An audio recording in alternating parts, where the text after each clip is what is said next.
Hello కానమోకు కథావచనం మోహనవచనం పరిజ్ఞాన హితబాండం నిత్య చదువరి శ్రోతలకు ఆహ్వానం నమస్కారం. చదవదగునెవరు రాసిన తదుపరి చదివిన వెంటనే మరువక పలువురికి వినిపింపబూనిన అదియే పరిజ్ఞాన హితబాండమౌపో మహిళ మోహనవచనమై విరాజిల్లు. పరిజ్ఞాన హితబాండం లక్ష్యం ప్రతివారీ సమాచార హక్కు. ఆస్ఫూర్తితోనే ఇప్పుడు చెలసాని వెంకటరామారావు విరచిత అంశం పెట్టుబడిదారుల కొమ్ము కాసే ప్రభుత్వాలు అనేటువంటి అంశాన్ని ఇప్పుడు మన కానమోకు కథావచనం శ్రోతలకు మీ కానమోకు స్వరంలో వినిపిస్తాను, వినండి. పెట్టుబడిదారుల కొమ్ము కాసే ప్రభుత్వాలు, చెలసాని వెంకటరామారావు విరచితం. ఇక వినండి.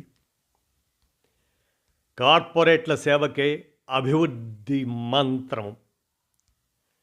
ఛత్తీస్గఢ్ రాష్ట్ర రాజధాని రాయ్పూర్ నుంచి విశాఖపట్నం సముద్ర తీరంలోని గంగవరం పోర్టు వరకు 464 కిలోమీటర్లు గ్రీన్ఫీల్డ్ ఎక్స్ప్రెస్ రహదారిని కేంద్ర ప్రభుత్వం నిర్మిస్తున్నది. ఈ రహదారి దండకారణ్యంలోని 9 రాష్ట్రాలకు చెందిన 22 జిల్లాలకు అందుబాటులో ఉంటుంది. ఇది 6 లైన్ల విశాలమైన రహదారి. మహారాష్ట్ర, ఆంధ్రప్రదేశ్, ఒడిస్సా, ఛత్తీస్గఢ్, తెలంగాణ, మధ్యప్రదేశ్ రాష్ట్రాలకు చెందిన విస్తారమైన అటవీ ప్రాంతమే దండకారణ్యంగా ప్రసిద్ధి. ఇది భారతదేశంలో వింధ్య పర్వతాలకు దక్షిణంగా ఉన్న అరణ్యం. ఇది ఒకప్పుడు కాకులు దూరని కారడవి, చీమలు దూరని చిట్టడవిగా ఉండేది. దండునిపురం మట్టిలో కలిసిపోయి అక్కడ ఏర్పడిన అరణ్యం కాబట్టి దండకారణ్యం అనే పేరు వచ్చింది.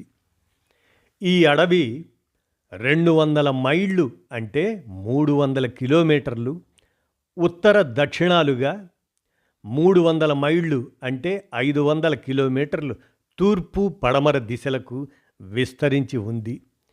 దీని చుట్టుకొలత 92,200 చదరపు కిలోమీటర్లు ఉంటుంది. ఈ అడవి తల్లి అపారమైన ప్రకృతి సంపదను తన ఎదలో దాచుకొని ఉంది. ఒక్క వృక్ష సంపదే లక్షల కోట్ల విలువ చేస్తుంది. ఇక్కడే దేశంలోని ప్రధానమైన జీవనదులు పుడుతున్నాయి. అపారమైన జలరాశి భూమిని పునీతం చేస్తూ సాగర గర్భంలోకి ప్రవహిస్తున్నది. ఈ దండకారణ్యంలో 26 రకాల విలువైన ఖనిజ సంపదలు ఉన్నాయి. బంగారం, ఇనుము, బొగ్గు, bauxite, dolomite, chromite, magnesium, aluminium, platinum రాయి, సున్నపు రాళ్ళు, సిలికాన్, గ్రానైట్, లిథియం, మాంగనీస్, రాగి, సీసం ఇటువంటి విలువైన సంపదకు ఈ అడవులు నిలయం. ప్రపంచవ్యాపితంగా డిమాండ్ ఉన్న కొకైన్ మత్తు పదార్థానికి కూడా ఈ అడవే ఆధారంగా ఉంది. రాయ్పూర్ నుంచి విశాఖలోని గంగవరం వరకు నిర్మిస్తున్న ఈ రహదారి అభివృద్ధిలో భాగంగా కేంద్ర ప్రభుత్వం చెబుతున్నది. అభివృద్ధిలో భాగమని చెబుతున్నది. భారత్ మాలా పరియోజన అనే దాని కింద నిర్మిస్తున్న ఈ రహదారి వలన విశాఖపట్నం రాయ్పూర్ మధ్య దూరం 595 కిలోమీటర్ల నుంచి 464 కిలోమీటర్లకు కుదించడమైంది. ప్రయాణ సమయం 13 గంటల నుంచి 6-7 గంటలకు తగ్గుతుంది. ఇది తూర్పు తీరం ఆర్థిక కారిడార్కు దగ్గర రహదారిగా ఉంటుంది. ఈ రహదారి నిర్మాణం, దాని వెనుక ఉన్న దేవర రహస్యం తెలిస్తే ఒకంత ఆశ్చర్యం కలగక మానదు. ఒక్క ఛత్తీస్గఢ్లోనే 31% ఖనిజ సంపదలు, అటవీ సంపదలు ప్రభుత్వాలకు లక్షల కోట్ల ఆదాయం తెచ్చిపెడుతున్నాయి. ఈ సంపదలను రాజకీయ నాయకులు, అధికారులు, కార్పొరేట్ కంపెనీలు, సామ్రాజ్యవాద శక్తులు నిలువు దోపిడీ చేసి దోచుకుంటున్నాయి. కోటాను కోట్ల రూపాయలు విలువ చేసే దండకారణ్యంలోని ఖనిజ సంపదను ప్రధాని అనుంగు మిత్రులు అదానీ, అంబానీ వంటి పారిశ్రామిక దిగ్గజాలకు అప్పణంగా దోచిపెట్టి విదేశాలకు తరలించడం ద్వారా తమ వ్యాపార సామ్రాజ్యాన్ని విస్తరించే కుట్రలో భాగంగా జరుగుతున్న తంతు ఇది. దండకారణ్యానికి అతి సమీపంలో ఉన్న పోర్టు విశాఖపట్నంలోని గంగవరం పోర్టు. మిగిలిన పోర్టులన్నీ 900 కిలోమీటర్లు పైగా దూరంలో ఉంటే గంగవరం మాత్రమే చాలా తక్కువ దూరంలో ఉంది. దీనికి తోడు గంగవరంలో సముద్రం లోతు ఎక్కువగా ఉండి విదేశీ భారీ నౌకల సంచారానికి చాలా అనువైనదిగా ఉంది. ఈ అటవీ ప్రాంతాలలోని రాష్ట్రాలలో అత్యధిక భాగం ఇప్పుడు డబల్ ఇంజన్ సర్కార్ ఆధీనంలో ఉన్నాయి. ఈ ప్రాంతంలోని బొగ్గు గనులను అదానీ సొంతం చేశారు. ఎన్ఎండిసి బయలదిల్లా కంపెనీని ప్రైవేటుకు అప్పగించే పనిలో కేంద్ర ప్రభుత్వం ఉంది. కొన్ని కంపెనీలను టాటాలకు కట్టబెట్టనున్నారు. లక్షల కోట్ల ఒప్పందాలకు ప్రభుత్వం సిద్ధమవుతున్నది. కార్పొరేట్ల ప్రయోజనాల కోసం దండకారణ్య ప్రాంతాన్ని సైనికీకరణ, ప్రైవేటీకరణకు కేంద్రం కృషి చేస్తున్నది. అందుకు ముందుగా స్థానిక గిరిజన ప్రజలను భయభ్రాంతులకు గురి చేస్తున్నది. ప్రజలపై తరచూ యుద్ధం ప్రకటిస్తున్నది. అటవీ ప్రాంతమంతటా పోలీస్ క్యాంపులు పెట్టారు. గ్రామ సభలను నిర్వీర్యం చేశారు. ప్రజలపై బూటకపు కేసులు పెడుతున్నారు.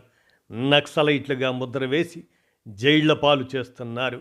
చిత్రహింసలు పెడుతున్నారు. ప్రజలను వేధింపులకు గురి చేసి వారి పోరాట శక్తిని నిర్వీర్యం చేస్తున్నారు. తద్వారా కార్పొరేట్ శక్తులు అటవీ సంపదను తరలించుకుపోవడానికి మార్గం సుగమం చేస్తున్నారు.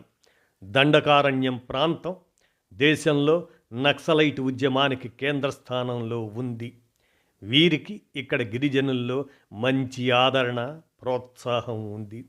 దీనివలన అటవీ ప్రాంతం నుంచి ప్రకృతి సంపద తరలించాలంటే, గనులను కొల్లగొట్టాలంటే, వృక్ష సంపదను అనుభవించాలంటే కార్పొరేట్ వర్గాలకు స్థానికుల నుంచి తీవ్ర ప్రతిఘటనను ఎదుర్కోవలసి వస్తున్నది.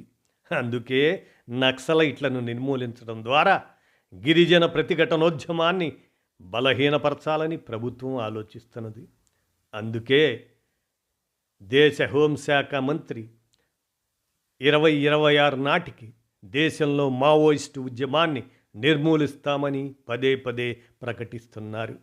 ఈ నేపథ్యంలో దండకారణ్య ప్రాంతంలో వేలాది మంది సైనికులను, డిఆర్డి దళాలను, కోబ్రా దళాలను వినియోగించి నక్సలైట్ ఉద్యమకారులను గాలించి వెంటాడి అంతం చేయాలని ప్రయత్నిస్తున్నారు. బూటకపు ఎన్కౌంటర్లు చేసి ఎదురు కాల్పుల పేరుతో వందలాది మంది అమాయకులను అంతం చేస్తున్నారు. రాకెట్ లాంఛర్లతో గ్రామాలపై దాడులు చేస్తున్నారు. గ్రామాలు, అడవులు లక్ష్యంగా ఈ దాడులు నిర్వహిస్తున్నారు. మహిళలపై తరచూ అత్యాచారాలకు పూనుకుంటున్నారు. మీడియాను నియంత్రించడం ద్వారా వాస్తవ విషయాలను బయటకు రాకుండా నియంత్రిస్తున్నారు. వేలాది మంది పోలీస్ బలగాలు వారి సంరక్షణలో రోడ్డు నిర్మాణం కొనసాగిస్తున్నారు. సుక్మా, బీజాపూర్ జిల్లాల్లో డ్రోన్ల ద్వారా, హెలికాప్టర్ల ద్వారా బాంబులు వేస్తూ ప్రజలను భయకంపితులను చేస్తున్నారు. పేరుకు మావోయిస్టులపై దాడి అని చెబుతూ అమాయక ప్రజలను వేధింపులకు గురి చేస్తున్నారు. అడవుల్లో వేలాది సైనిక బలగాలతో జల్లెడపడుతూ ఇటీవల బీజాపూర్ జిల్లా అడవుల్లో గదియాబంద్, మారేడుబాక, దక్షిణ అబూజ్మడ్ ఆ అడవుల్లో మావోయిస్టు ప్రముఖ నాయకుడు చలపతితో సహా అనేక మంది ముఖ్య నాయకులను మట్టుపెట్టారు.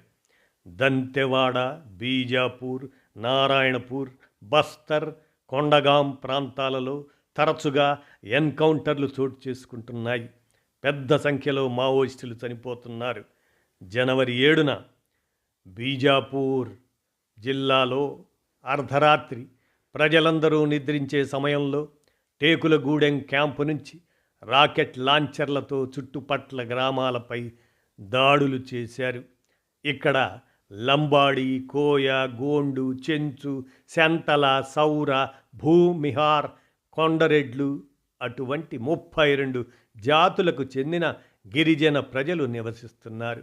వారి శ్రామిక జీవనానికి విఘాతం కల్పిస్తున్నారు.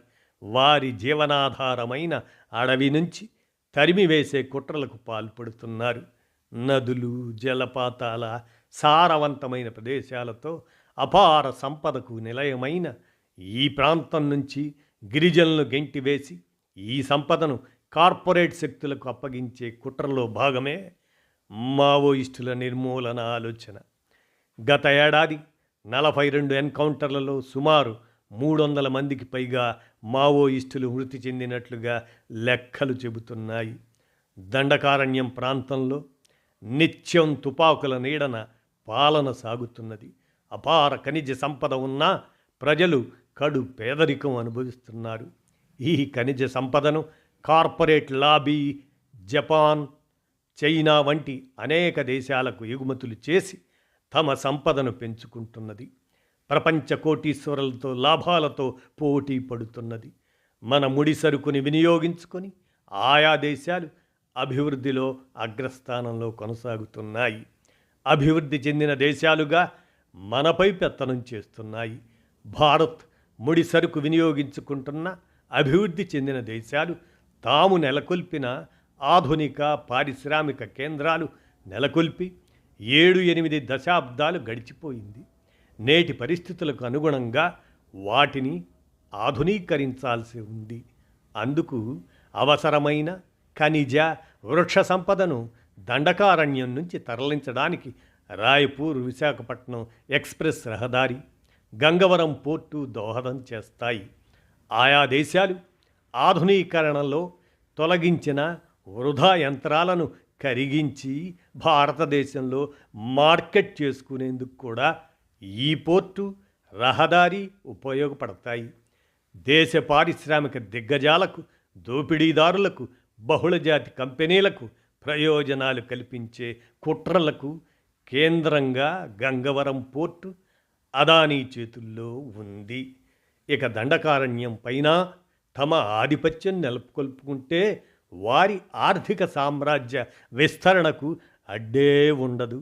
ఈ కుట్రలకు చేయూతనిచ్చే క్రమంలోనే రాయపూర్ గంగవరం రహదారి నిర్మాణం జరుగుతున్నది.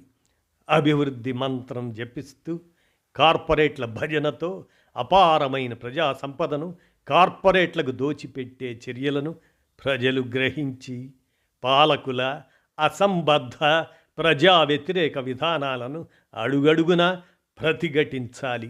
ప్రకృతి ప్రసాదించిన విలువైన సంపదను భవిష్యత్ తరాల కోసం కాపాడాలి అంటూ చెలసాని వెంకటరామారావు వీరు సిపిఐ రాష్ట్ర సమితి సభ్యులుగా పెట్టుబడిదారుల కొమ్ము కాసే ప్రభుత్వాలు అనే అంశాన్ని అందచేయగా మన కానమోకు కథావచనం శ్రోతలకు మీ కానమోకు స్వరంలో వినిపించాను. ఆలోచించండి. ధన్యవాదాలు.